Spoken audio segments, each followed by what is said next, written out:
આકાશવાણી અમદાવાદ વડોદરા પ્રાદેશિક સમાચાર અનિલ પટેલ વાંચે છે. અંબાજી યાત્રાધામને મોડેલ ટેમ્પલ ટાઉન તરીકે વિકસાવવા માટે રાજ્ય સરકારે 1,632 કરોડ રૂપિયાનો મેગા માસ્ટર પ્લાન તૈયાર કર્યો છે, જે 2 તબક્કામાં લાગુ થશે. પ્રથમ તબક્કાનું કામ ટૂંક સમયમાં શરૂ થશે, જેમાં અંબાજી મંદિર અને ગબ્બરને જોડતા શક્તિ કોરિડોરનું નિર્માણ કરવામાં આવશે. માતા સતીનું હૃદય સ્થળ એટલે કે ગબ્બર ખાતે જ્યોત અને અંબાજી મંદિર ખાતે વિષાયંત્ર જેવા મુખ્ય દિવ્ય સ્થળો વચ્ચે સુવ્યવસ્થિત જોડાણ સુનિશ્ચિત કરવા માટે ટેકનોલોજીનો ઉપયોગ કરવામાં આવશે. આ માસ્ટર પ્લાનનો હેતુ પવિત્ર સ્થળોને એકીકૃત કરીને અને યાત્રાળુઓની સુવિધાઓમાં સુધારો કરીને યાત્રાધામો માટે નવો માપદંડ સ્થાપિત કરવાનો છે.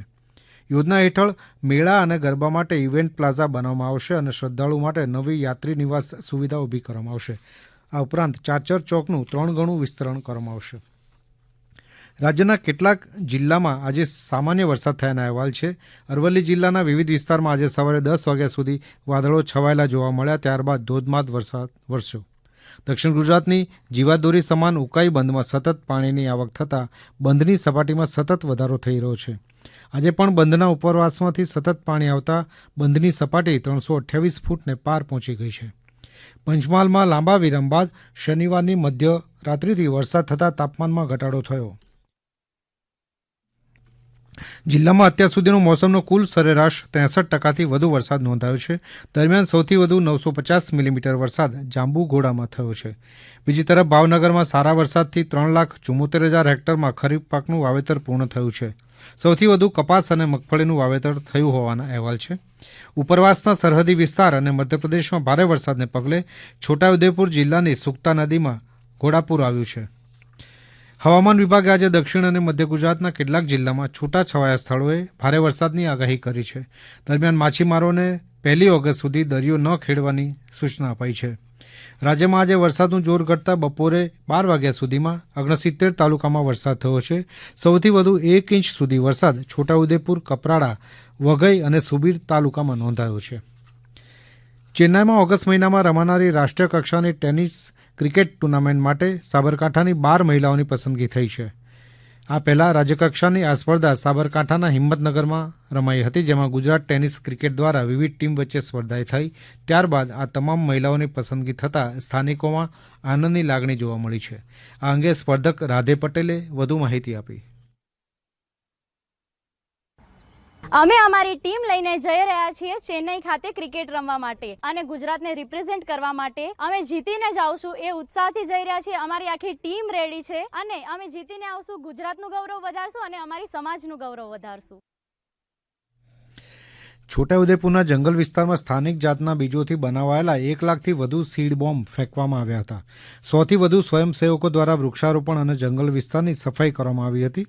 વાવવામાં આવેલા બીજ હરડે, બરડા, દૂધકડી, આંબળા, ટીમરૂ જેવા વૃક્ષો અને જમીનનું ધોવાણ અટકાવે છે, પશુ પક્ષીઓ માટે આહાર પૂરું પાડે છે અને સ્થાનિક આદિવાસી સમાજ માટે આજીવિકા ઊભી કરે છે. વન વિભાગના સહયોગથી આયોજિત આ કાર્યક્રમમાં વડોદરાની યુનિવર્સિટીના વિદ્યાર્થીઓએ પણ ભાગ લીધો હતો. આ અંગે છોટાઉદેપુરના રેન્જ ફોરેસ્ટ ઓફિસર NC રાઠવાએ વધુ માહિતી આપી. અને વિદ્યાર્થીઓ સાથે રહી 70,000 જેટલા સીડ બોમ્બ નાખી, બીજ નાખી અને વૃક્ષ ઉછેરનો સંદેશો આપવામાં આવ્યો. સાથે સાથે વાઘસ્થળની આજુબાજુ આવેલા વિસ્તારમાં જે પ્લાસ્ટિક હતા તે વીણી અને સ્વચ્છ ભારતનો સંદેશો થાય એ સંદેશો આપવા આપણે સૌ અધિકારીઓ, કર્મચારીઓ જોડાયા હતા. રાજકોટના આંતરરાષ્ટ્રીય એરપોર્ટને કાર્ગો સર્વિસ શરૂ કરવાની મંજૂરી મળી છે. આવતીકાલથી એરલાઇન્સ ગમે ત્યારે આ સેવા શરૂ કરી શકશે, જેનો વેપારીઓ, ઉદ્યોગકારો અને અન્ય વ્યક્તિઓ લાભ લઈ શકશે.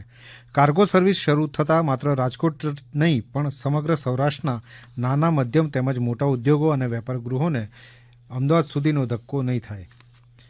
મહેસાણા શહેરના પરા તળાવ ખાતે દેવી દેવતાઓની મૂર્તિઓનું વિસર્જન કરવા માટે કૃત્રિમ કુંડનું નિર્માણ કરવામાં આવ્યું છે. તળાવ પાસે જે 40 ફૂટ લાંબો, 15 ફૂટ પહોળો અને 7 ફૂટ ઊંડો કૃત્રિમ કુંડ તૈયાર કરવામાં આવ્યો છે. દશામા અને ગણેશ ચતુર્થીના પાવન પર્વની ઉજવણી સુરક્ષિત બને અને લોકોની ધાર્મિક લાગણીઓ જળવાઈ રહે તે હેતુથી આ કુંડનું નિર્માણ કરવામાં આવ્યું છે.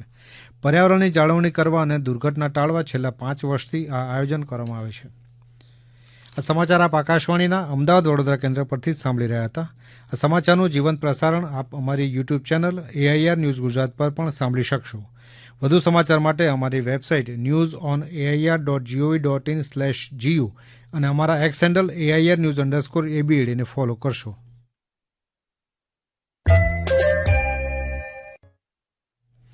આકાશવાણીના અમદાવાદ વડોદરા કેન્દ્ર પરથી પ્રાદેશિક સમાચાર પૂરા થયા. હવે પછી આપ સાંજે 7:10 પ્રાદેશિક સમાચાર સાંભળી શકશો.